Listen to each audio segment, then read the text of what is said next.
I am Demi, 33 years old. To society, I'm a server with cracked hands.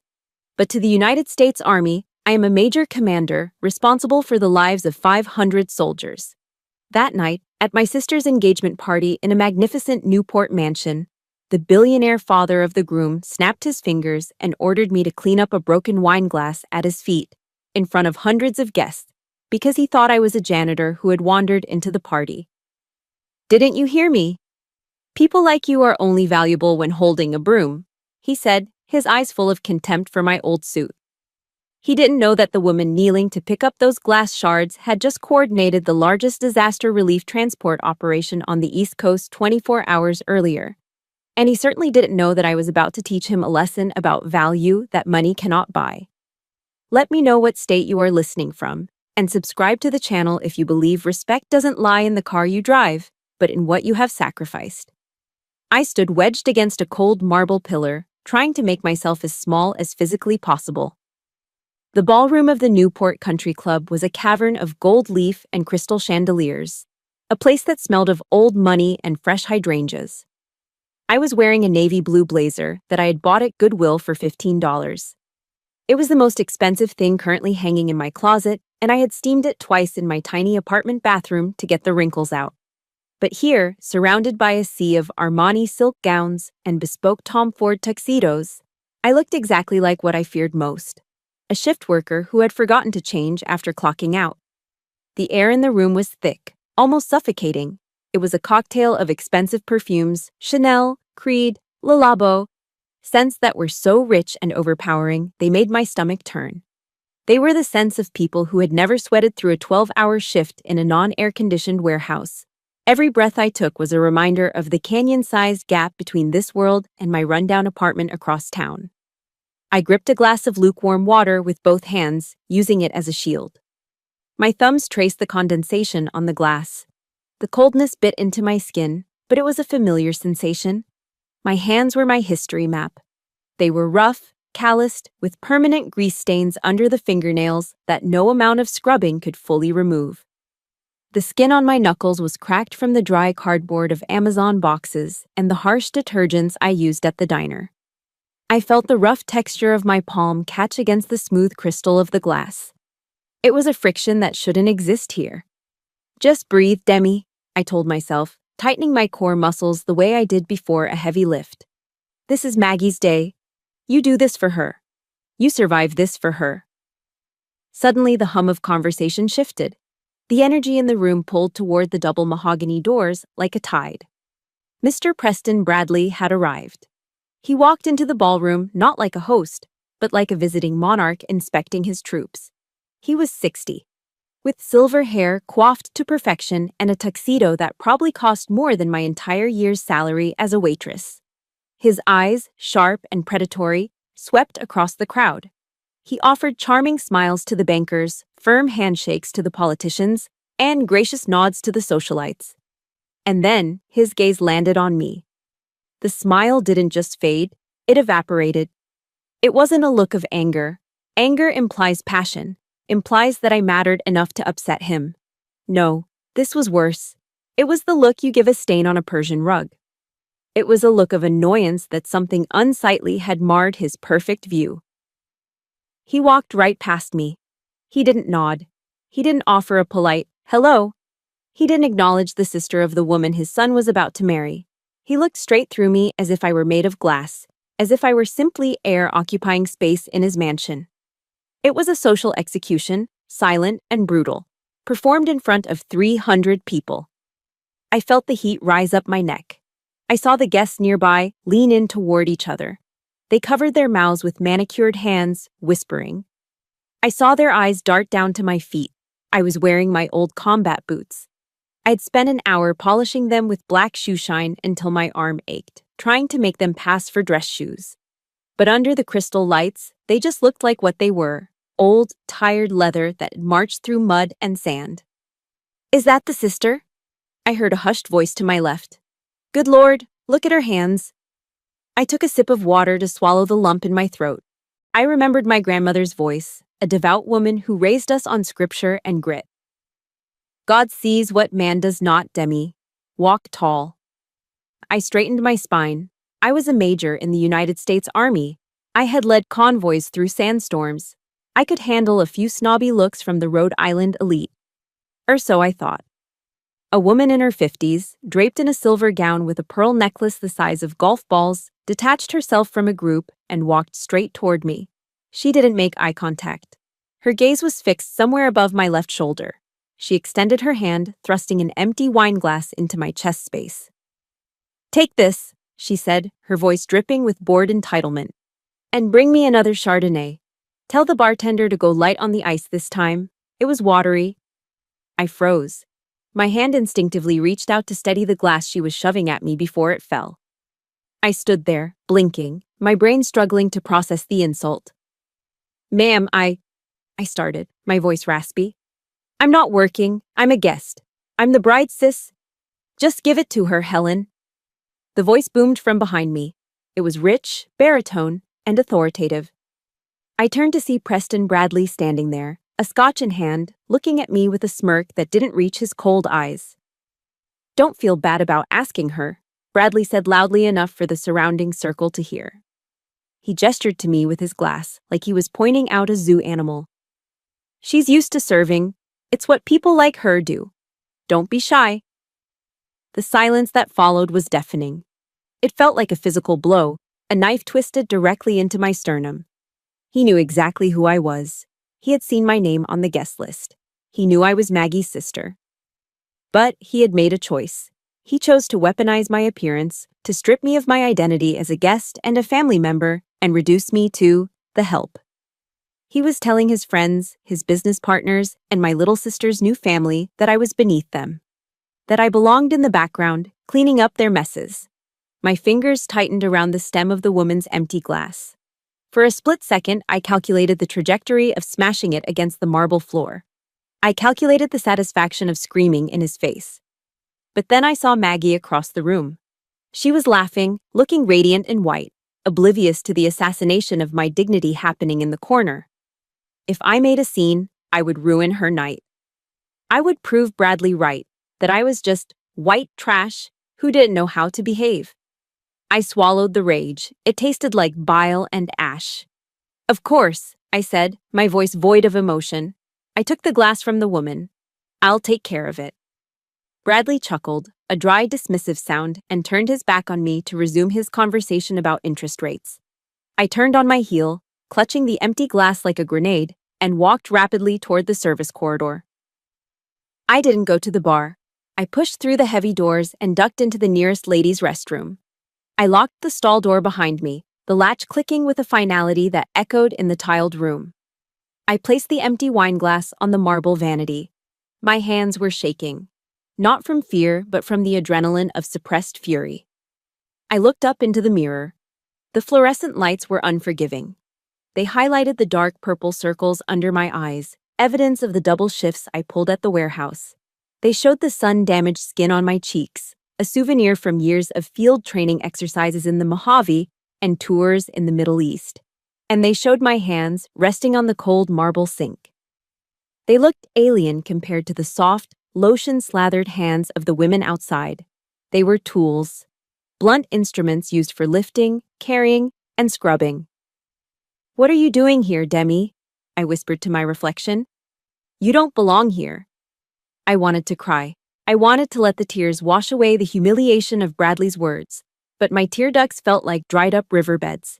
I had cried all my tears 8 years ago on a rainy highway in Texas. Since then, I had been in survival mode. Soldiers don't cry on the battlefield, and my life had become one long, unending deployment. I turned on the faucet. The water was freezing. I splashed it onto my face, gasping as the shock hit my skin. I grabbed a bar of fancy lavender-scented soap. The smell was artificial and cloying, nothing like real lavender.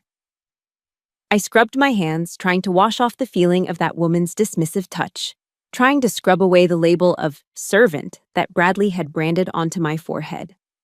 I looked at the empty wine glass sitting on the counter. The way the light hit the curved crystal, it triggered something. It wasn't the luxury of the glass that caught my eye. It was the fragility of it. Suddenly, the smell of lavender and expensive perfume faded. The sound of the jazz band outside muffled into silence. The gleaming mirror in front of me seemed to crack. The image of the wine glass dissolved, replaced by a different kind of glass. Shattered safety glass, scattered across a wet asphalt road under the blinding red and blue strobe lights of police cruisers. I closed my eyes, but the memory was brighter than the room. The silence of the bathroom was broken by the phantom sound that had haunted my nightmares for 8 years. Not music, not laughter, but the screaming of a siren cutting through the Texas night. 8 years ago, I was Captain Demi Owen, a 25-year-old rising star at Fort Hood, Texas. My career trajectory was pointing straight toward the Pentagon, but life doesn't care about your plans. It was 02 hours on a Tuesday when the phone rang. In the dead of night, a ringing phone sounds like a warning shot. "Is this Captain Demi Owen?" the flat voice of a Rhode Island state trooper asked. "Speaking." "Ma'am, I have some bad news regarding your parents." The words that followed were a blur. Multi-vehicle collision. Interstate 95. Black ice. But the meaning was simple and devastating. My parents were gone, dead on impact. I didn't scream. My military training put my brain into a state of cold shock. I sat on the edge of my bunk, staring at my combat boots, ears ringing with a high-pitched whine. A freezing emptiness expanded in my chest, pushing out the air. In that silent room, the ambitious, free-spirited Demi died right along with her parents. The funeral took place 4 days later in the relentless Rhode Island rain. I stood by the open graves in my dress blues, the medals on my chest heavy with rainwater. Next to me was Maggie, 16 years old, trembling like a wet bird. She clung to my arm so tightly I thought she might cut off my circulation, holding on to the only solid thing left in her world. The honor guard fired the 3-volley salute. Crack, crack, crack. Then came the bugler. The mournful notes of taps drifted through the rain, stripping away my armor. Tears hot and fast mixed with the rain on my face.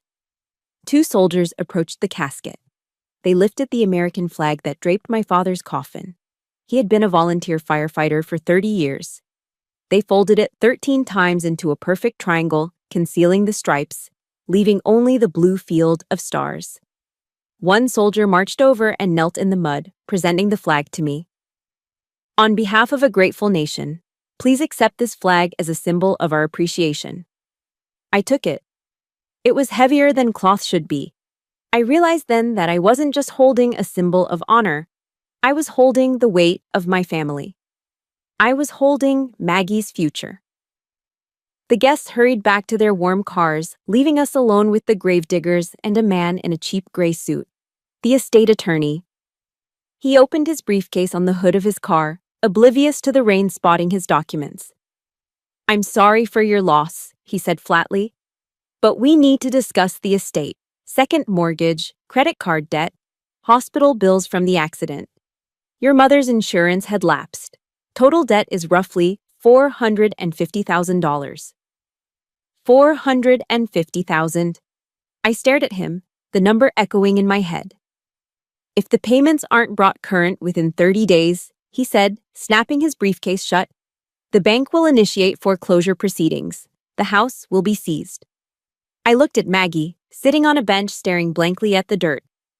That house was the only home she had ever known. If we lost it, she would lose her school, her friends, her stability. She would be an orphan with nothing. I flew back to Fort Hood the next day, not to pack, but to resign. My commanding officer, Colonel Miller, called me into his office. He had my personnel file on his desk. "Demi," he said, "I have a slot opening up for a major in Germany. 3 years. It's a career maker. You take this, and you're on the fast track." Germany. It was everything I had worked for, the escape velocity I needed to leave the struggles behind. But then I saw the papers the lawyer had given me. I saw Maggie's terrified face in the rain. "I can't go to Germany, sir," I said, my voice steady but my fists clenched behind my back. "I have a dependent now. My sister." "Bring her with you," he urged. "It's not just that," I said. "The debts." My parents left behind nearly $500,000 in debt. An officer's salary won't be enough to save the house and raise a teenager. Colonel Miller looked at me for a long time. He saw the calculation in my eyes. Demi, don't do this. Don't throw away your career. I'm requesting a transfer to the National Guard Reserve, I said, placing the form on his desk. I need to go home. I need to work civilian jobs to pay this off. You're going to work yourself to death, he warned softly. I have to, sir. I signed the papers. In that moment, with the scratch of a pen, I snapped my own wings. I traded a life of command for a life of survival. Before I left Texas, I visited the base chapel one last time. I opened my grandmother's Bible to 1 Timothy 5:8. The words seemed to burn on the page. But if anyone does not provide for his own, and especially for those of his household, he has denied the faith and is worse than an unbeliever. I clung to that verse. It was the only thing that made sense of the chaos. It wasn't about what I wanted anymore. It was about duty. I flew home. I drove straight to the cemetery. The flowers on the grave were already wilting. I knelt in the grass, placing my hand on the cold granite of my father's headstone. Dad, I whispered. Mom, you don't have to worry. I've got this. I've got Maggie. I reached up to my shoulder and unpinned the silver captain's bars from my uniform. I held them in my palm, feeling their sharp edges.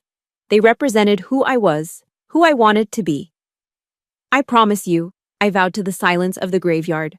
I will pay every cent. I will keep the roof over her head. She will go to college. I don't care what it costs me. I shoved the rank insignia into my pocket. I knew the math. The National Guard stipend would cover the basics, but to pay off a $500,000 mountain of debt, I would need more. I would need 2, maybe 3 jobs. I would need to work days, nights, and weekends. I stood up, brushing the dirt off my knees. As I walked back to my car, I left Captain Owen behind. The woman who got into the driver's seat was someone else.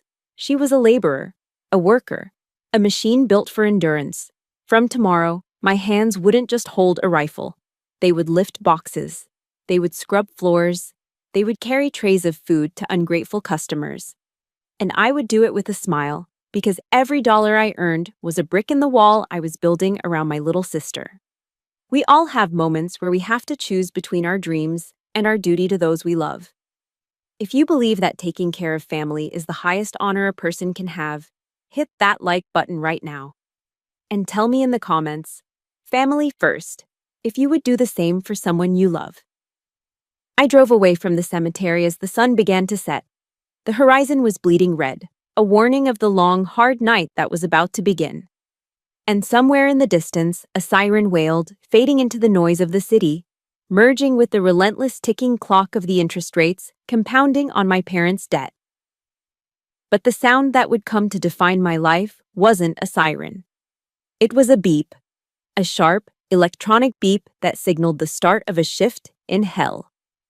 The beep of the scanner gun was the only sound in my world. Beep, pickup box, beep, scan barcode, beep, place on conveyor belt.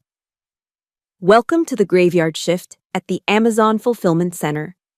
In this concrete box the size of 10 football fields, I wasn't Major Demi Owen. I wasn't a war hero. I was Associate Number 492, a cog in a $1 trillion machine that never slept. The facility was a labyrinth of metal shelves and robotic drive units that hummed like a hive of angry bees. The air was stale, recycled through massive vents that rumbled overhead, smelling of cardboard dust and packing tape. My job was simple. Move 50-pound boxes of dog food, exercise equipment, and bulk detergent from a pallet to a shelf. Over and over again. For 10 hours straight. Beep! My lower back throbbed with a dull, rhythmic ache. It was an old injury, a souvenir from a mortar blast in Fallujah that had sent a jagged piece of shrapnel into my L4 vertebra. The VA doctors had told me to take it easy. They said heavy lifting was out of the question. But VA disability checks didn't cover a mortgage in this economy, and they certainly didn't cover out-of-state tuition for a private university. I reached for a box of cat litter. As I lifted it, a sharp bolt of pain shot down my right leg, hot as a branding iron. I gritted my teeth, suppressing a groan. I couldn't stop. I couldn't slow down. On the screen of my scanner, a small timer counted down. It was the time off task metric, or TOT. If I stopped scanning for more than 3 minutes, the system flagged me. Too many flags, and I'd be fired by an algorithm before a human manager even knew my name. I leaned against the metal racking for a split second, digging into my pocket. I pulled out 2 ibuprofen tablets, vitamin I, as we called them in the infantry. I tossed them into my mouth and dry swallowed them, the chalky pills scraping against my throat. There was no time to walk to the water cooler. That was a 4-minute round trip. That was a write-up. Keep moving, 492, I muttered to myself, lifting the cat litter. Just keep moving. At 04, the shift horn blared. I clocked out, my hands trembling from exhaustion. I walked to my beat-up Toyota Corolla in the employee lot, reclined the driver's seat, and set the alarm on my phone for 06 hours pearls. 2 hours of sleep. That was the luxury package. I woke up to the harsh chime of my phone, my neck stiff, my mouth tasting like copper. I drove to a gas station, splashed cold water on my face in the restroom, and changed from my warehouse polo into a grease-stained black t-shirt that read, Rick's Rib Shack. By 11:30 a.m., the lunch rush hit Rick's like a tsunami. The restaurant was packed with construction workers, office clerks, and tourists looking for authentic barbecue.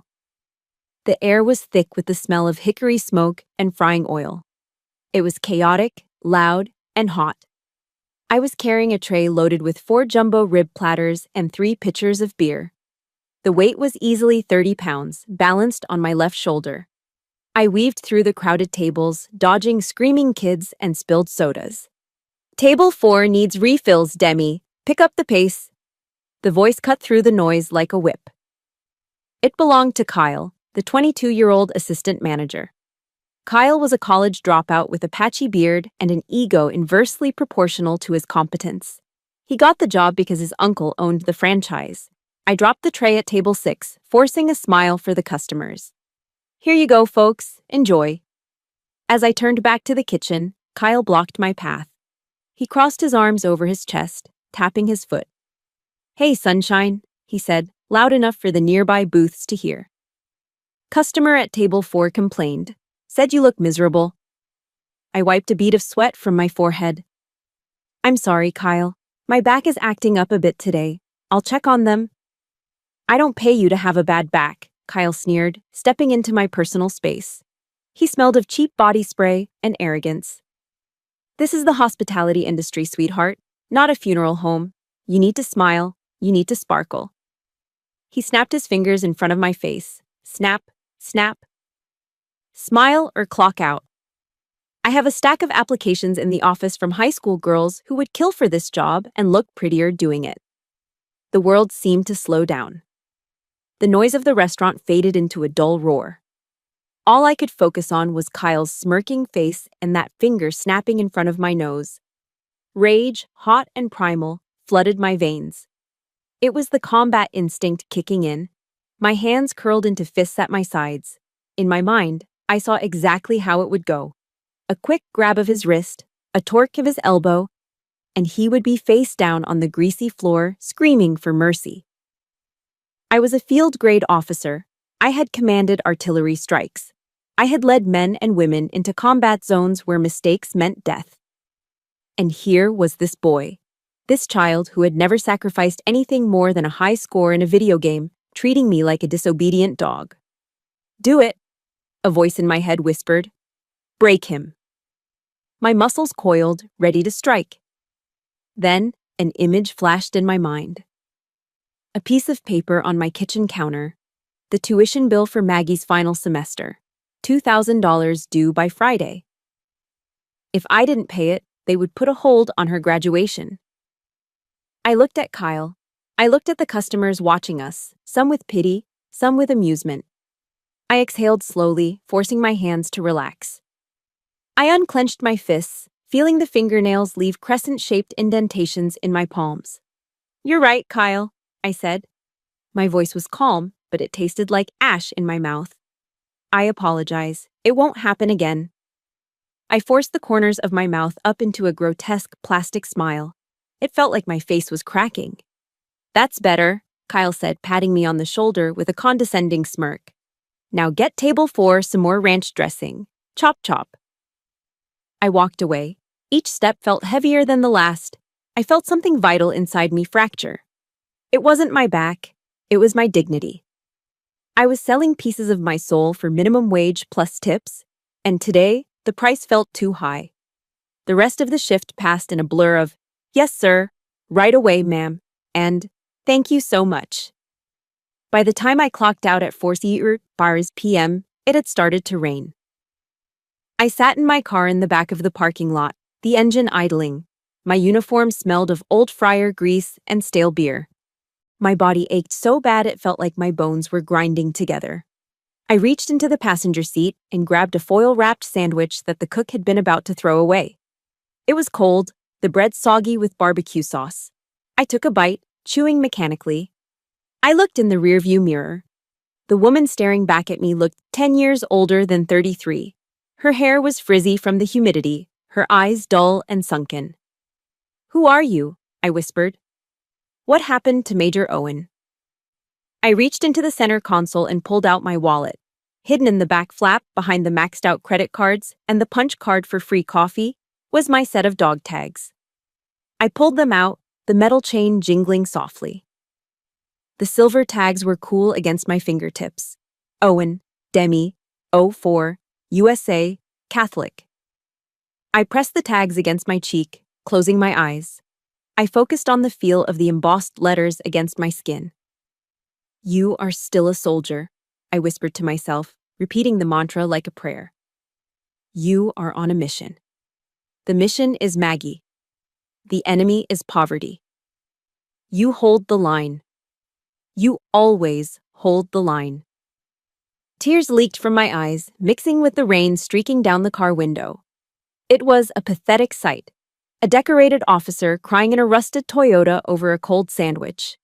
But Marcus Aurelius once wrote, "It is not what happens to you, but how you react to it that matters."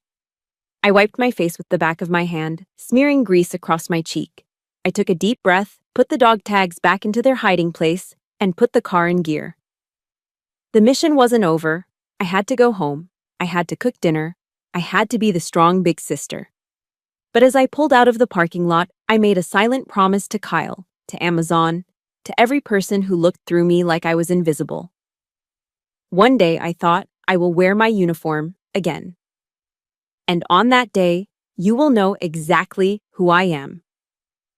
I drove into the gray evening, the windshield wipers slapping a rhythm against the glass, keeping time with the beating of a heart that refused to stop fighting.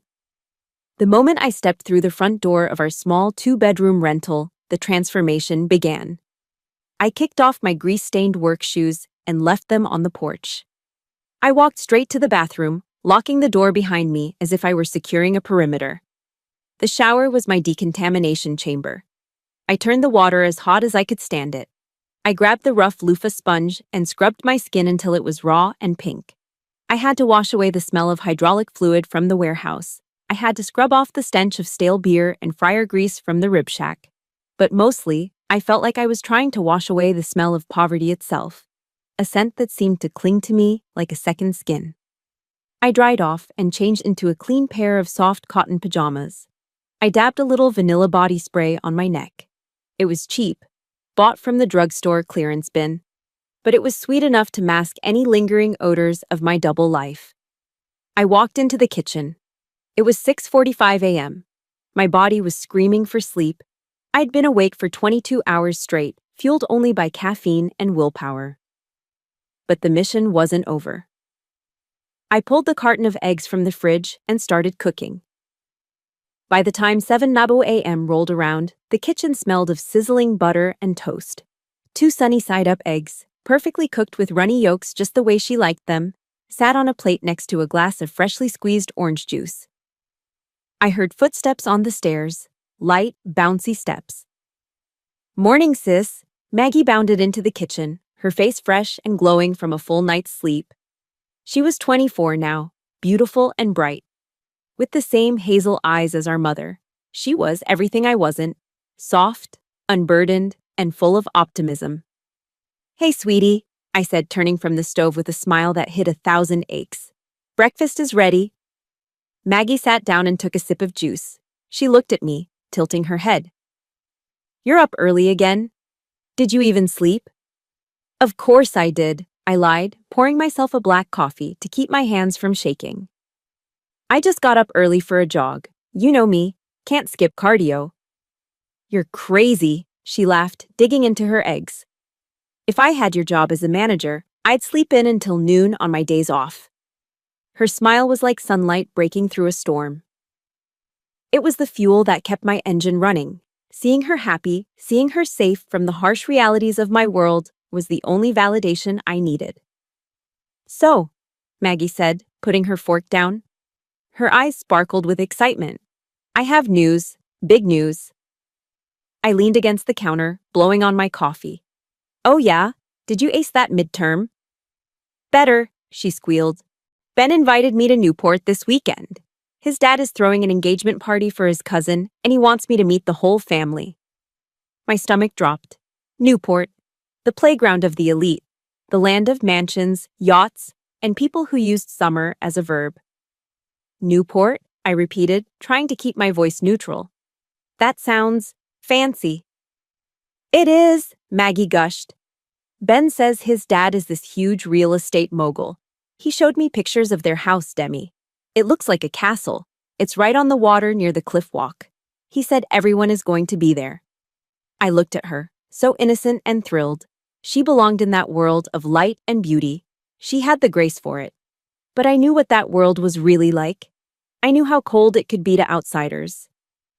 "That's wonderful, Maggie," I said, forcing warmth into my voice. "I'm so happy for you." Inside, my mind was racing. Newport meant dresses. Expensive dresses. It meant shoes, hair, accessories. "I found this amazing dress online," Maggie continued, oblivious to my internal panic. "It's on sale, but it's still a little pricey. Maybe I shouldn't go." "Nonsense," I said quickly. "You're going, and you're going to look beautiful." "How much is the dress?" "It's $200. $200. That was my grocery budget for the month. That was 20 hours of scanning boxes at Amazon." "Consider it an early graduation gift," I said. "Order it." "Really?" "Oh, thank you, thank you." She jumped up and hugged me. I winced as she squeezed my sore shoulder but hugged her back tight. She sat back down, her face glowing. "So, how's work going? How's the logistics firm?" I stiffened. This was the lie I'd built over 8 years. To Maggie, I wasn't a warehouse worker or a waitress. I was a logistics manager at a mid-sized shipping company. I sat in an air-conditioned office, supervised a team, and did paperwork. "It's good," I said, sliding my hands under the kitchen table so she wouldn't see the fresh cuts on my knuckles or the grease stains under my nails. "Busy. Lots of spreadsheets. You know how it is, managing supply chains is a headache this time of year." "You're so smart, Demi," she said admiringly. "I don't know how you handle all that responsibility. I'm so proud of you." The guilt stabbed me in the chest. I wasn't smart. I was just enduring. I didn't want her to feel indebted. I didn't want her to walk into that Newport mansion feeling like the sister of a janitor. I wanted her to walk in with her head held high, believing she came from a family of professionals. "It's just a job, Mags," I said softly. "Just a job." She finished her breakfast and glanced at the clock. "Shoot, I'm going to be late for my art history lecture. Love you, sis." "Love you too. Drive safe." She grabbed her bag and ran out the door. I watched through the window as she got into her car, a reliable Honda Civic that I paid the lease on, and drove away. The house fell silent. The silence was heavy, pressing in on me. I slumped into the chair she had just vacated. I looked at the half-eaten piece of toast on her plate. My stomach rumbled, a painful, hollow growl. I hadn't eaten since the sandwich in the car yesterday afternoon. I looked at the pile of mail on the counter. I picked up the envelopes, my hands trembling slightly. Electric bill. Past due. Water bill. Final notice. The check engine light in my car had been on for a week. I pulled out my phone and checked my bank balance. $45.12. $45. And I had just promised her a $200 dress. I walked over to the fridge and opened it. The light flickered on, illuminating the emptiness. A half-gallon of milk, a jar of pickles, 3 apples that were starting to wrinkle. I closed the door. I wouldn't eat lunch today, again. I could survive on coffee and the free bread rolls at the restaurant. I had done it before. I walked into the living room and stood in front of the fireplace mantel. There was a framed photo there, taken 10 years ago. It was the last professional photo we took as a family. Mom and Dad were smiling, looking young and vibrant. I was in my West Point cadet uniform, standing tall and proud. Maggie was a teenager with braces, grinning awkwardly. I reached out and touched the glass over my parents' faces. "You see her?" I whispered to the empty room. "She's happy. She's going to meet a nice boy from a good family. She's going to be okay." I heard a song playing in my head, an old tune my mother used to hum while she did laundry. Wind beneath my wings. Did you ever know that you're my hero and everything I would like to be? I wasn't a hero. Heroes get parades. Heroes get medals. I was just the foundation. I was the dirt and the concrete that lay underground, unseen and walked upon, so that she could build a skyscraper. The fatigue finally hit me like a physical blow. My eyelids felt like lead weights. I had 2 hours before I had to leave for my afternoon shift at the warehouse. I had picked up an extra daylight shift to cover the tuition bill. I curled up on the worn-out sofa, pulling an old Afghan blanket over me. It smelled like dust and memories. My stomach growled again, a sharp reminder of my sacrifice. But as I closed my eyes, picturing Maggie spinning in a beautiful new dress in a Newport ballroom, the hunger pangs felt a little less sharp. This sacrifice tasted bitter, like stale coffee and pride swallowed down. But the aftertaste? The aftertaste was sweet. It tasted like hope, and for that I would starve 1,000 times over. The Capitol Grill in Providence is the kind of place where deals are made over dry-aged porterhouses and bottles of Cabernet that cost more than a mortgage payment. The lighting is low, the leather booths are plush, and the air smells of money and red meat. I arrived straight from my National Guard drill weekend. I had changed out of my camouflage ACUs in the armory bathroom into a simple pair of black slacks and a white blouse. But I had a problem. The heel on my only pair of dress shoes had snapped the night before. I had no choice but to lace up my combat boots again. I polished them until they shone, hoping the dim lighting of the restaurant would hide their true nature.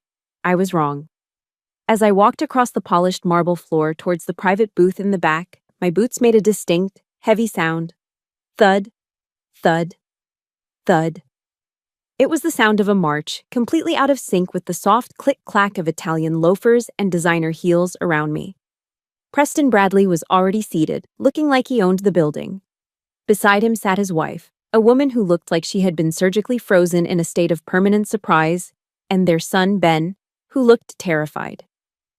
And there was Maggie, beaming, holding Ben's hand. Mr. Bradley looked up as I approached. His eyes dropped instantly to my feet. He didn't say a word, but the corner of his mouth twitched into a smirk that screamed, "Riff-raff!" I took a breath, squared my shoulders, and engaged my military bearing. Chin up, chest out, eyes forward. "Good evening," I said, extending a hand. Mr. Bradley ignored it, gesturing vaguely at the empty seat. "Sit down. You're late." "My apologies," I said, sliding into the booth. "Training ran a little over." "Training?" He raised an eyebrow as he unfolded his napkin. "I thought Maggie said you were in logistics?" The waiter appeared, pouring water into crystal goblets. "I am," I said, keeping my voice neutral. "Supply chain management." "Right," Bradley chuckled. It was a dry, short sound, like dry leaves crunching. "That's the fancy term for warehouse work, isn't it? Moving boxes, driving forklifts, sweating." Ben shifted uncomfortably. "Dad, Demi manages a whole team. She's really smart." Bradley held up a hand, silencing his son without even looking at him. I'm not criticizing Ben. Society needs people like her. If nobody took out the trash or moved the heavy boxes, how would people like us get our new golf clubs delivered? He smiled at me, a predator showing his teeth. It's honest work, Demi. Good for building character and calluses. I felt the heat rising in my cheeks, but I kept my face impassive. Rules of engagement, I reminded myself. Do not fire unless fired upon. Assess the threat. The threat was sitting across from me, wearing a $5,000 suit, trying to provoke a reaction. I wouldn't give him the satisfaction. It puts food on the table, I said simply. I'm sure it does, he said dismissively, though perhaps not at a table like this. The waiter returned, handing out the heavy leather-bound menus. I opened mine. It was entirely in French, with no English descriptions. I scanned the page. Escargot de Bourgogne, foie gras poêlé, côte de bœuf. I smiled internally. I had spent 3 years coordinating joint operations with French NATO forces. I spoke fluent French. I knew exactly what everything was. I was about to order the canard à l'orange, duck with orange sauce, when Bradley reached across the table and plucked the menu from my hands. Let me help you with that, dear, he said, his voice dripping with faux concern. This is all a bit complicated. I doubt you're familiar with French cuisine. You probably want something hearty, simple. He turned to the waiter, not even looking at me. She'll have the roasted chicken, Bradley ordered. Make sure it's well done. People who work with their hands need to be sure their food is cooked through. Safety first, right? The waiter hesitated, glancing at me. Madame? I looked at Bradley. He was watching me, challenging me to make a scene, to correct him, to prove I was cultured. But if I did, I would embarrass Maggie. I would turn this dinner into a conflict. I looked at Maggie. She was biting her lip, looking anxious. She wanted this night to be perfect. I turned to the waiter. The chicken is fine, merci. I saw a flicker of surprise in the waiter's eyes at my accent, but he nodded professionally and walked away. Bradley looked satisfied. He had won the little game. He had put the warehouse worker in her place with a plate of overcooked bird. The dinner was an exercise in endurance. Bradley spent 2 hours talking about his real estate empire, his yacht, and his golf handicap. He didn't ask Maggie a single question about her degree. He didn't ask me anything at all. We were just props in his one-man show. When the bill came, Bradley didn't even look at it. He produced a black Centurion card, metal, heavy, a symbol of unlimited power, and laid it on the tray. Ben, he said to his son, you see this? This is what hard work gets you, not calluses, options. He stood up, signaling that the audience was over. We walked out of the restaurant. The valet brought Bradley's Bentley around. Well, Bradley said, turning to me. The cool night air didn't dissipate the tension. He extended his hand. I took it. His grip was limp, lifeless. It was the dead fish handshake of a man who thinks touching you might soil him. He leaned in close, invading my personal space.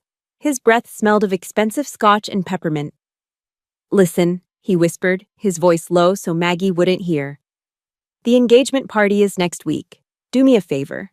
Try to find an outfit that doesn't look like you bought it at a yard sale. There will be important people there. Senators, investors.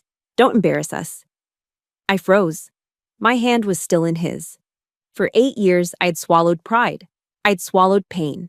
I'd swallowed insults from teenage managers and rude customers. I had done it all to survive. But survival mode was over. Maggie was graduating. The debt was manageable. I squeezed his hand. Hard. I felt his knuckles grind together. I felt the surprise jolt through his arm. I channeled every hour of PT, every push-up, every heavy box I had lifted into that grip. It wasn't violent. It was firm. It was the grip of a soldier. I looked him dead in the eye. I let the mask of the tired waitress slip for just a second, revealing the major underneath. I will do my best, Mr. Bradley, I said. My voice was ice cold. I would hate for anyone to be mistaken about who is truly valuable in that room. I released his hand. He pulled back, rubbing his knuckles, a flash of confusion crossing his face. He looked at me, really looked at me, for the first time all night. He saw something in my eyes that he didn't recognize. A threat? A challenge? He shook it off, laughing nervously. Right. Well, good night. He got into his Bentley and drove away. I stood on the curb in my combat boots, watching his taillights fade. You okay, sis? Maggie asked, hugging my arm. He can be a lot. I'm sorry. I'm fine, Mags, I said, patting her hand. Just fine. And I was. Because I realized something tonight. Preston Bradley thought he was fighting a peasant. He had no idea he had just declared war on a United States Army officer. I walked to my rusty Toyota, the sound of my boots echoing in the empty street. Thud, thud, thud. Next week, the party. Copy that, I thought. I'll see you on the battlefield, Preston. Let's return to the engagement party. I was still standing in the ladies' room, staring at the ghost of the broken windshield in the mirror. My heart was hammering against my ribs like a trapped bird. The air in the tiled room felt too thin, too suffocating. I needed to breathe. I unlocked the stall door and stepped out. I splashed cold water on my wrists, a trick my mother taught me to lower my heart rate. I dried my hands on a rough paper towel, the friction grounding me back in reality. I couldn't go back into the ballroom yet. I couldn't face the judgmental stares, the whispers behind manicured hands. I needed a moment of neutrality. I pushed open the heavy bathroom door and stepped into a quiet corridor. It was a service hallway, lined with plush velvet wallpaper and dim sconces leading away from the main party towards the library and the cigar lounge. The music from the jazz band faded into a distant thrum. The only sound was the soft thud of my polished combat boots sinking into the thick Persian runner. I walked slowly, trying to regulate my breathing. In for 4, hold for 4, out for 4. Tactical breathing. It worked in a firefight. It should work at a cocktail party. I was about to turn the corner towards the terrace when I heard voices. Low, masculine voices drifting out from the slightly ajar door of the cigar lounge. The smell of expensive Cuban tobacco wafted into the hallway. Congratulations, Preston, a man's voice said. It sounded like one of the investment bankers I had seen earlier. The girl is lovely, a bit young perhaps, but lovely. I froze. My instinct was to walk away, to give them privacy. But then I heard my name, or rather, a reference to me. She's fine, Preston Bradley's voice replied. I could hear the clink of ice against glass. Maggie is malleable, we can mold her, get her the right clothes, teach her which fork to use. She'll do fine as a trophy for Ben. My stomach twisted. Malleable? A trophy?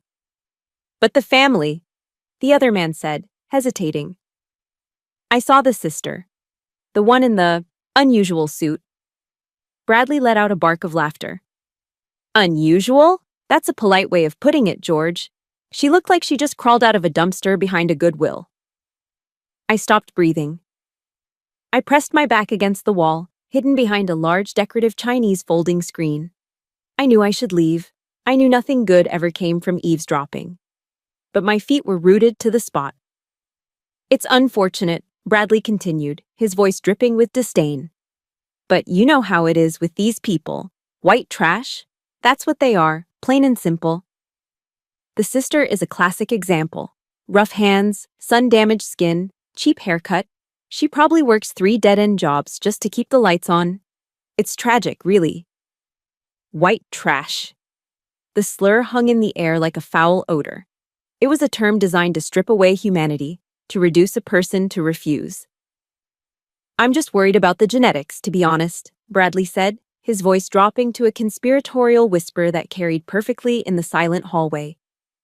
I mean, look at them. The parents died young, probably drunk driving or something reckless. And the sister is clearly uneducated, probably dropped out of high school to flip burgers. I worry about that low-class, poverty-stricken DNA getting mixed into the Bradley bloodline. I don't want my grandchildren inheriting that kind of inferiority. My vision tunneled. The hallway seemed to elongate. The sound of my own pulse roared in my ears, drowning out the distant jazz. Inferiority? My father wasn't a drunk. He was a lieutenant in the Providence Fire Department. He spent 3 weeks at Ground Zero after 9/11, digging through the rubble of the World Trade Center with his bare hands, breathing in toxic dust that eventually destroyed his lungs. He died a hero, his body broken by his service to others. My mother wasn't reckless. She was an ER nurse who worked the graveyard shift for 20 years, saving lives while the rest of the world slept. She died because a patch of black ice on a dark highway didn't care about how good a person you were. And me, uneducated? I graduated in the top 5% of my class at West Point.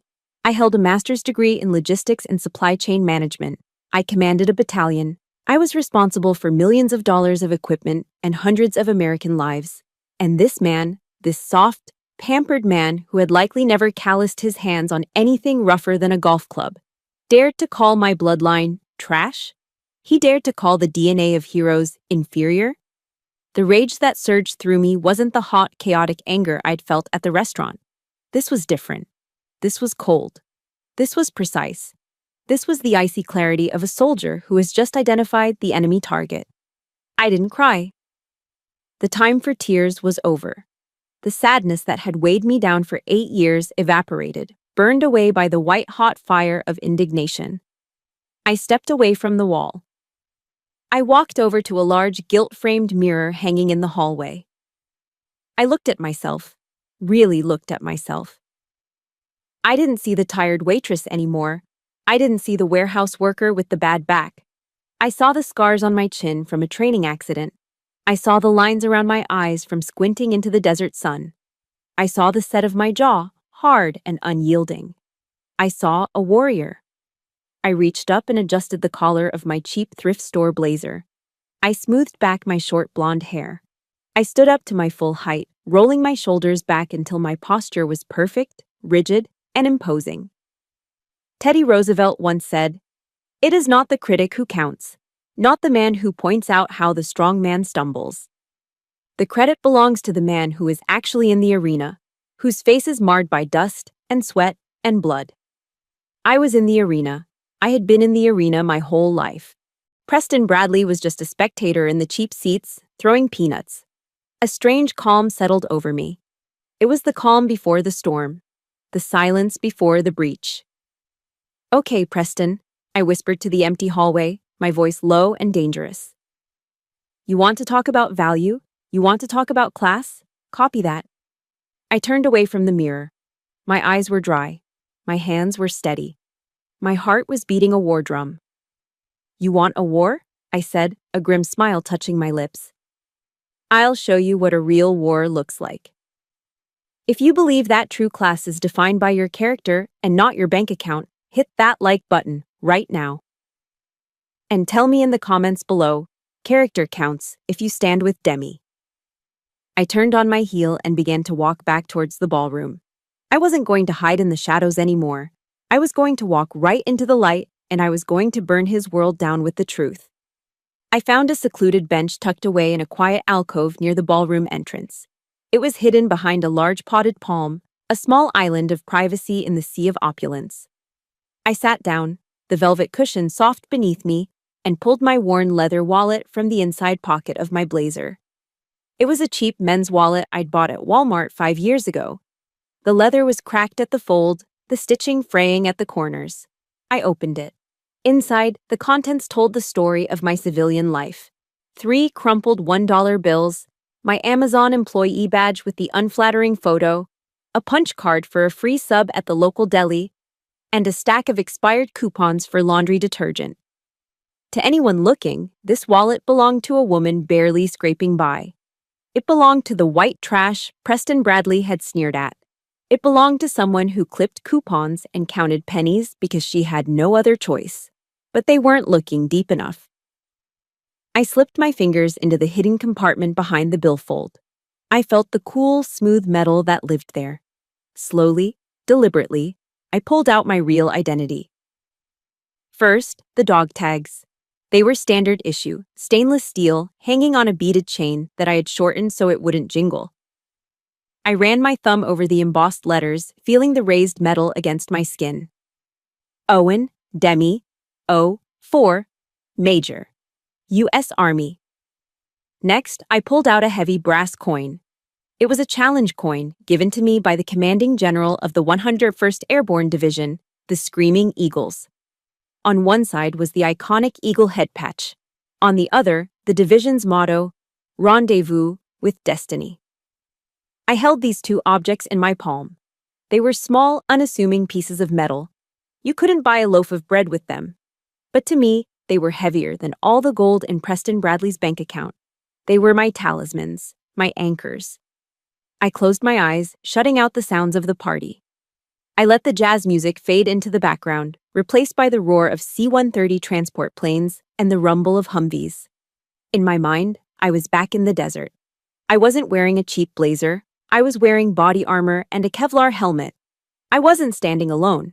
I was standing in front of 500 soldiers, men and women from every corner of America. Black, white, rich, poor, who looked to me for leadership. I remembered the weight of command. I remembered the night I coordinated a massive convoy to deliver humanitarian aid to a village cut off by insurgents. I remembered signing the orders that moved millions of dollars worth of medical supplies across a war zone. In that world, nobody cared about the brand of my shoes. Nobody cared about my bank balance. They cared about my competence. They cared about my integrity. They cared that when I gave an order, it was sound, and when I made a promise, I kept it. That was true power. Power wasn't about making people feel small so you could feel big. Power was about responsibility. It was about service. I opened my eyes. The anger I had felt in the hallway was gone, replaced by a cold, sharp focus.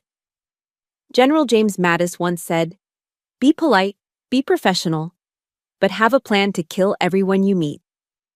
Of course, I wasn't going to kill Preston Bradley. Not literally. Violence was the tool of the undisciplined, but I was going to destroy his narrative. I was going to dismantle his prejudice with the surgical precision of a drone strike. I looked down at the dog tags and the coin one last time. "You want to talk about value, Preston?" I whispered. "Let's talk about value." I didn't put the items back in my wallet. Instead, I slipped them into the breast pocket of my blazer, directly over my heart. I could feel the cold metal through the thin fabric of my shirt. It felt like putting on armor. I stood up.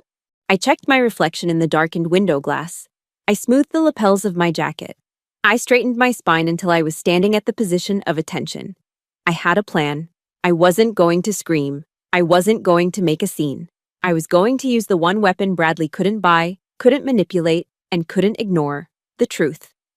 I was going to show him and everyone in that room that the woman he called trash held more responsibility in her little finger than he had held in his entire pampered life. At that moment, the double doors to the ballroom swung open. The sound of applause spilled out into the hallway. The voice of the master of ceremonies boomed over the high-quality sound system. "And now, ladies and gentlemen, we have a special treat. We'd like to invite a representative from the bride's family to say a few words. Please welcome the bride's sister, Miss Demi Owen." This was it. The ambush. I walked to the doorway. I saw Preston Bradley standing near the front of the room, right next to the stage. He was holding a glass of champagne, his other arm draped casually over the back of a chair. He was smiling. That same smug, condescending smile he had worn at the restaurant. His eyes were bright with anticipation. He was expecting a train wreck. He was expecting the uneducated, stuttering warehouse worker to stumble up to the microphone, misuse some big words, maybe cry a little, and ultimately prove his point that we didn't belong. He was ready to laugh. He was ready to pity me.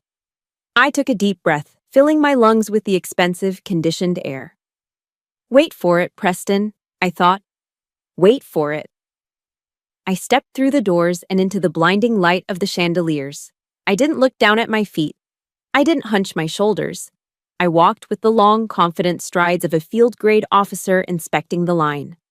The crowd quieted down as I moved toward the stage. I could feel hundreds of eyes on me, assessing, judging, dismissing. Let them look. Let them see the cheap suit. Let them see the scuffed boots, because in about 60 seconds, none of that was going to matter. I walked up the steps to the stage. The microphone stand was waiting. It was just a piece of metal, but tonight, it was my weapon. I reached the podium and looked out at the sea of faces. I found Preston Bradley's eyes. He raised his glass to me in a mocking toast. I didn't smile back. I placed my hands on the sides of the podium, leaning forward slightly. I felt the dog tags press against my chest. A secret weight, a silent promise. The room fell silent. The kind of silence where you can hear a pin drop, or a grenade pin being pulled. I was ready. The wooden floorboards of the stage creaked slightly under my boots as I approached the podium. I grasped the sides of the lectern, the wood cool and smooth under my palms. The microphone hummed with potential energy. I looked out into the blinding glare of the spotlight. Beyond it, the ballroom was a sea of shadows and expectant faces. I found Preston Bradley immediately. He was standing front and center, sipping his champagne, a smirk playing on his lips. He looked like a man watching a car crash in slow motion, entertained, detached, superior. I didn't smile. I didn't fidget. I assumed the position of parade rest, feet shoulder-width apart, hands clasped behind my back, spine straight as a rod. It was a posture burned into my muscle memory from years of standing on parade decks. The room quieted. The murmurs died down. Even the clinking of silverware stopped. They were waiting for me to embarrass myself. They were waiting for the white trash sister to stutter and fail. I leaned into the microphone. "Good evening," I said. My voice wasn't loud, but it was projected from the diaphragm, resonant and clear. It was my command voice.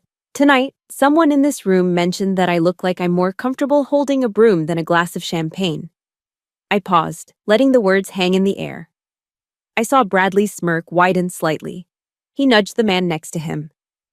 "And I want to say to that person," I continued, locking eyes with him, "that you are absolutely right." A ripple of confused whispers went through the crowd. I raised my hands. I held them up into the harsh white light of the spot. They were rough. They were scarred. The knuckles were swollen, the skin dry and cracked.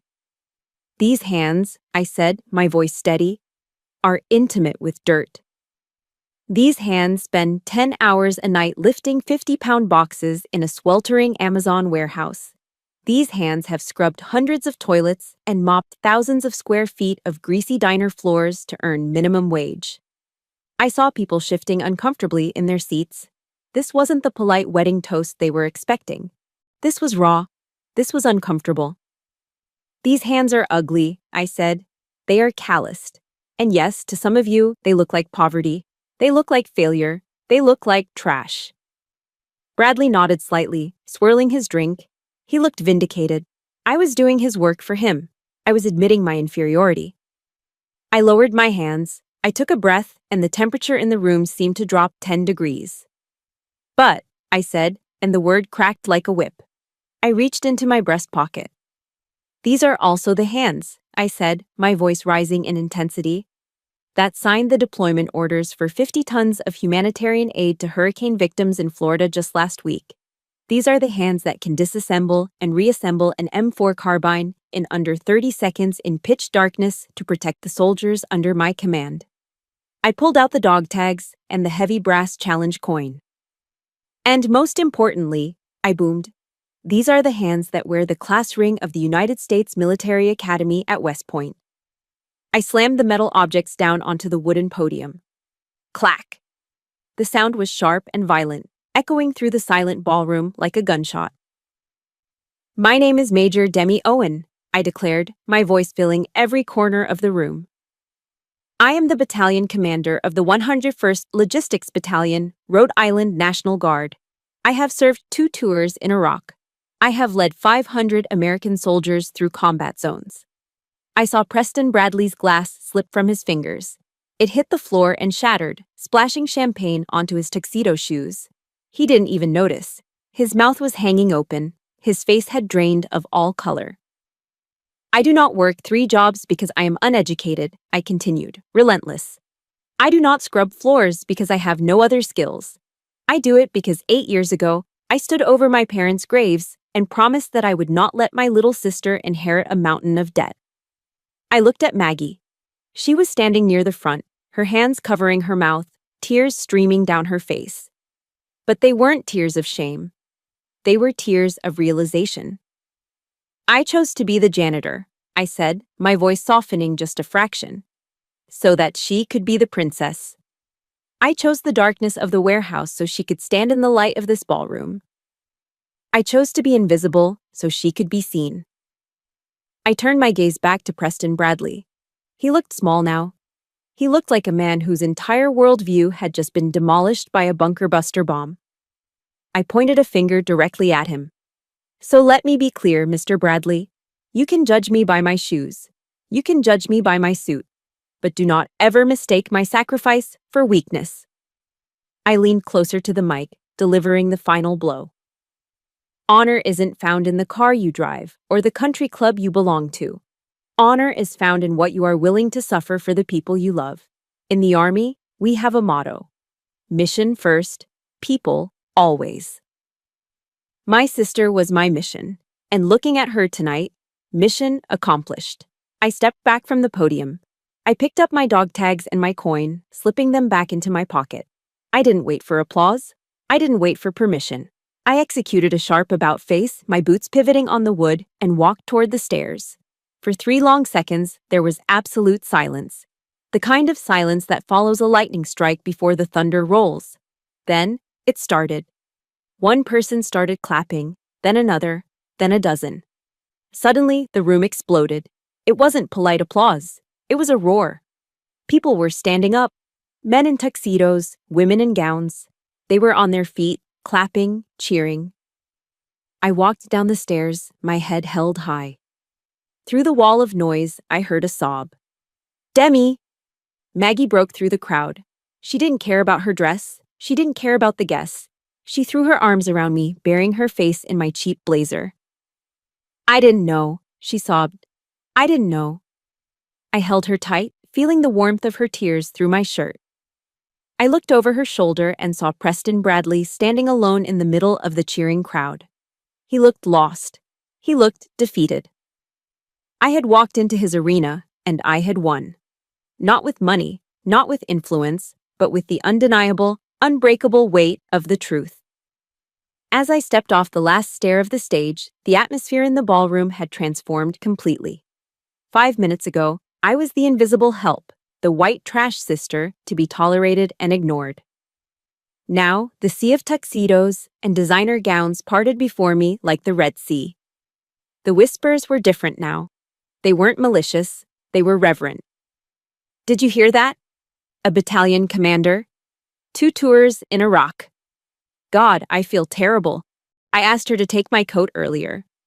I walked down the center aisle, my boots striking the floor with purpose. An elderly man near the front, I recognized him as a retired judge, stood up straighter as I passed. He snapped a crisp hand salute, his eyes wet with emotion. Thank you for your service, ma'am, he said, his voice thick with respect. I nodded to him, a silent acknowledgement from one soldier to another. Women who had looked at my cheap suit with disdain were now looking at me with a mixture of admiration and shame. They saw the scars on my hands not as marks of poverty, but as badges of honor. I didn't stop to bask in their praise. I didn't need their validation. I had a different destination. Maggie was standing near the front row, her face a mess of tears and mascara. She looked at me as if seeing me for the first time in her life. She didn't see the strict big sister who counted pennies. She saw the shield that had protected her from the world. Demi, she choked out, launching herself into my arms. I caught her, holding her tight against my chest. She buried her face in the rough fabric of my blazer, sobbing uncontrollably. I didn't know, she cried, her voice muffled. I didn't know you did all that. For me, I thought you just liked your job. I'm so sorry, Demi. I'm so sorry. I stroked her hair, just like I did when we were kids, and she woke up from a nightmare. Shh, it's okay, Mags, I whispered. You weren't supposed to know. That was the point. But you sacrificed everything, she wept, pulling back to look at me. You gave up your life. I smiled, wiping a tear from her cheek with my thumb. I didn't give up my life, Maggie. I invested it. Look at you. You're graduating. You're happy. You're safe. That's the only return on investment I ever wanted. I kissed her forehead. Mission accomplished, Private Maggie, at ease. She laughed through her tears, hugging me again. But the mission wasn't quite over yet. There was one loose end. I looked over Maggie's shoulder. Preston Bradley was standing a few feet away. The crowd had instinctively pulled away from him, leaving him isolated in a circle of judgment. His friends, his business partners, the very people he tried so hard to impress, were looking at him with disappointment. He had committed the ultimate social sin in a patriotic town like Newport. He had publicly humiliated a decorated veteran. His face was a deep, blotchy red. He looked like he wanted the floor to open up and swallow him whole. He was holding his empty hands in front of him, fidgeting with his cufflinks. He saw me looking at him. He hesitated for a moment, then took a step forward. His walk had lost its swagger. He looked smaller, older. He stopped in front of me. He didn't look me in the eye at first. He looked at my boots, then my hands. Finally, he forced himself to meet my gaze. "Major Owen," he said. His voice was shaky, stripped of all its arrogant baritone. I honestly didn't know." "You didn't know my rank," I said calmly. "But you knew I was a human being, didn't you?" He flinched. "I made assumptions, terrible assumptions. I saw the clothes, the job, and I thought—" "You thought I was beneath you," I finished for him. He nodded, swallowing hard. "Yes, and I was wrong. I am deeply, deeply sorry." He extended his hand, both hands actually. It was a gesture of surrender, a plea for absolution. I looked at his manicured hands. I could have refused. I could have turned my back on him and walked away, leaving him to stew in his humiliation. It would have been satisfying. It would have been deserved. But I was an officer in the United States Army. We don't kick the enemy when they surrender. We treat them with the dignity they failed to show us. I reached out and took his hand. This time, I didn't squeeze to intimidate. I gripped it firmly, man to man, soldier to civilian. I let him feel the roughness of my palm, the callus on my thumb, the strength in my fingers. I wanted him to remember the feel of a working hand. "Mr. Bradley," I said, my voice low and intense, "you don't need to know my rank to treat me with respect. You don't need to see a West Point ring to know that a person has value." He nodded rapidly, his eyes wide. "The server who poured your wine tonight," I continued, gesturing vaguely toward the bar. "She might be a single mother working 2 jobs to feed 3 kids. The janitor who mops your office floors. He might be a Vietnam vet who fought for your freedom. They deserve your respect just as much as any senator or CEO in this room. Do you understand me?" "I do," Bradley whispered. "I understand. I swear to you, I understand." "Good," I said. "Then we have no problem." I released his hand. He pulled it back as if he had been burned, cradling it against his chest. He looked relieved, but also chastened. The arrogance that had defined him was gone, replaced by a newfound, terrified humility. "Thank you," he mumbled. "Thank you, Major." I nodded once, dismissing him. I turned my attention to Ben, who was standing next to Maggie, looking at me with wide, awestruck eyes. "Ben," I said. He snapped to attention so fast his heels clicked. "Yes, ma'am." I couldn't help but smile. "Relax, Ben. I just want to tell you something." I placed a hand on his shoulder. He was a good kid. He had a weak father, but he had a good heart. "You're marrying the most important person in my world," I said seriously. "I've spent 8 years building a fortress around her. Now, I'm handing you the keys." "I won't let you down, Demi," Ben said, his voice sincere. "I promise. I'll take care of her." "I know you will," I said. Then I leaned in a little closer, my eyes narrowing playfully but with a hint of steel. "Because if you don't, well, let's just say the 101st Airborne has a very long reach, and we don't need GPS to find you." Ben gulped, but then he grinned. "Understood. Loud and clear, ma'am." I patted his cheek. "Good man." I took a step back. The adrenaline was fading now, replaced by a deep, bone-weary exhaustion. But it was a good kind of tired. It was the feeling of dropping a heavy ruck after a 20-mile march. The burden was gone. The secret was out. I didn't have to hide anymore. I'm going to head out, I said to Maggie. I have an early morning tomorrow. Work? She asked, concerned. No, I smiled, feeling lighter than air. I have to go iron my uniform. I have a battalion to run on Monday. Maggie hugged me one last time. I love you, Demi. Love you too, Mags. I turned and walked toward the exit. The crowd parted for me again. I caught snippets of conversation as I passed. Incredible. What a woman. Did you see Bradley's face? I walked out of the ballroom, past the marble pillars, past the smelling salts of wealth and privilege. I pushed open the heavy front doors and stepped out into the cool night air. The silence of the night welcomed me. The stars were shining above, indifferent to the drama inside. I took a deep breath, filling my lungs with the salty ocean breeze. It tasted like freedom. The jazz band began to play a slow melodic tune as I stepped away from the ballroom. Inside, the party was shifting gears. Champagne was flowing, laughter was echoing, and for the first time all night, the atmosphere felt genuine. But I didn't belong there. My part in this play was finished. Preston Bradley tried to catch me near the entrance. He was breathless, his face still flushed with embarrassment. Major Owen, he stammered. Please, won't you stay? I'd like to have the chef prepare a private dinner for you. The porterhouse or the lobster. Anything you want. As a peace offering. I looked at him. He was trying to buy his way out of guilt with a steak. Typical. No, thank you, Mr. Bradley, I said, my voice polite but firm. I have everything I need. I walked past him, leaving him standing in the foyer of his own castle, realizing that for all his millions, he couldn't afford my company. I pushed open the heavy oak doors and stepped out into the night. The air on Ocean Drive was crisp and salty, carrying the scent of the Atlantic. I inhaled deeply, filling my lungs until they burned pleasantly. It was the cleanest breath I had taken in 8 years. I walked across the gravel driveway to the far corner of the lot where the valet had parked my car, probably to hide it from view. My 2010 Toyota Corolla sat there, its silver paint faded, a dent in the rear bumper from a parking lot mishap years ago. It was surrounded by sleek Bentleys, aggressive G-Wagons, and shining Mercedes sedans.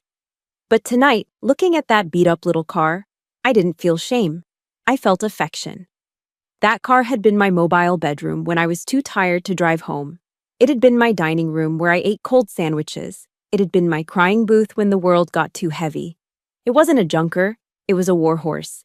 It had carried me through the storm, and it was still standing. Just like me. I unlocked the door and slid into the driver's seat. The familiar smell of old coffee and fabric cleaner welcomed me.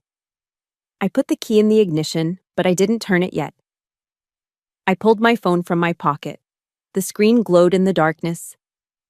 I opened my contacts and found the number for the Amazon warehouse manager. I started typing. 2. Shift Supervisor, Mike. Message. Effective immediately, I am resigning from my position as Associate 492. I will not be returning for my shift tomorrow or ever. Please mail my final check to the address on file. I stared at the words. For years, the fear of sending a message like this had kept me awake at night. The fear of losing the paycheck, of missing a bill, of failing Maggie. But the fear was gone. I hit send. Whoosh, gone. I scrolled down to the next contact. Kyle, the manager at Rick's Rib Shack. 2. Kyle. Message. I quit. My uniform is in the locker, and a piece of free advice. Don't ever snap your fingers at an employee again. You never know who you're talking to. I hit send. Whoosh. A wave of euphoria crashed over me. It started in my chest and radiated out to my fingertips and toes. It was better than any drug. It was the pure, unadulterated high of freedom. I laughed out loud in the empty car, a sound that bubbled up from deep in my soul. Maggie was safe. She had her degree. She had a good man who loved her. The crushing weight of the debt had been whittled down to a manageable size, something I could easily handle with my officer's pay. The mission, the protector protocol I'd initiated at my parents' graveside, was complete. I was decommissioned from the role of mother, father, and provider. I was just Demi again. I turned the key. The engine sputtered once, then roared to life. I put the car in gear and crunched over the gravel, pulling out onto the main road. I drove north, merging onto Interstate 95. The highway stretched out before me, a ribbon of asphalt leading me away from the mansions and the judgment. To the east, the sky was beginning to change. The deep indigo of night was softening into a bruised purple, then bleeding into a vibrant, hopeful pink. Dawn was breaking. I rolled down the window. The wind whipped into the car, tangling my hair, cold and invigorating. I turned up the radio. It wasn't jazz. It wasn't classical. It was classic rock, loud and driving. I tapped my fingers on the steering wheel in time with the beat. I thought about Monday morning. For the first time in forever, I wasn't dreading the start of the week. I pictured myself walking into the armory. I would open my locker. I would take out my Army combat uniform, the ACUs with the digital camouflage pattern. I would lace up my tan boots. I would Velcro the American flag patch onto my right shoulder. I would stand in formation under Old Glory, surrounded by men and women who judged you by your character, not your net worth. That was my tribe. That was my home. I glanced into the rearview mirror one last time. For years, when I looked in the mirror, I saw a woman aging too fast. I saw a woman with hollow eyes and a perpetual frown of worry. I saw a victim of circumstance, but the woman looking back at me now was different. The morning light caught her eyes, and they were bright. The lines on her face didn't look like exhaustion anymore. They looked like laugh lines waiting to happen. She was Demi Owen, 33 years old, major, sister, survivor, victor. Life had thrown its worst at me. It had taken my parents. It had tried to crush me with debt. It had tried to humiliate me with poverty. But I had held the line. I hadn't broken. Preston Bradley and people like him could keep their mansions and their black cards. They could keep their hollow judgments. I had something better. I knew exactly who I was. And once you know your own value, no one else can ever discount you. I smiled at my reflection, a real smile, one that reached my eyes. "Let's go home, Major," I whispered. I pressed my foot down on the accelerator. The little Toyota surged forward, eager. We raced toward the rising sun, leaving the darkness behind in the dust. The war was over, and for the first time in 8 years, I was finally, truly free. Thank you for taking this ride with me. My story proves that you can never judge a book by its cover or a soldier by her work boots. But now I want to hear from you. Have you ever been underestimated by someone based on your appearance? Or have you made a silent sacrifice for someone you love? Please share your story in the comments below. Your voice matters here. And if you believe that respect is earned through character, not currency, please hit that like button and subscribe to our channel. Together, let's keep sharing stories that champion the truth. Signing off.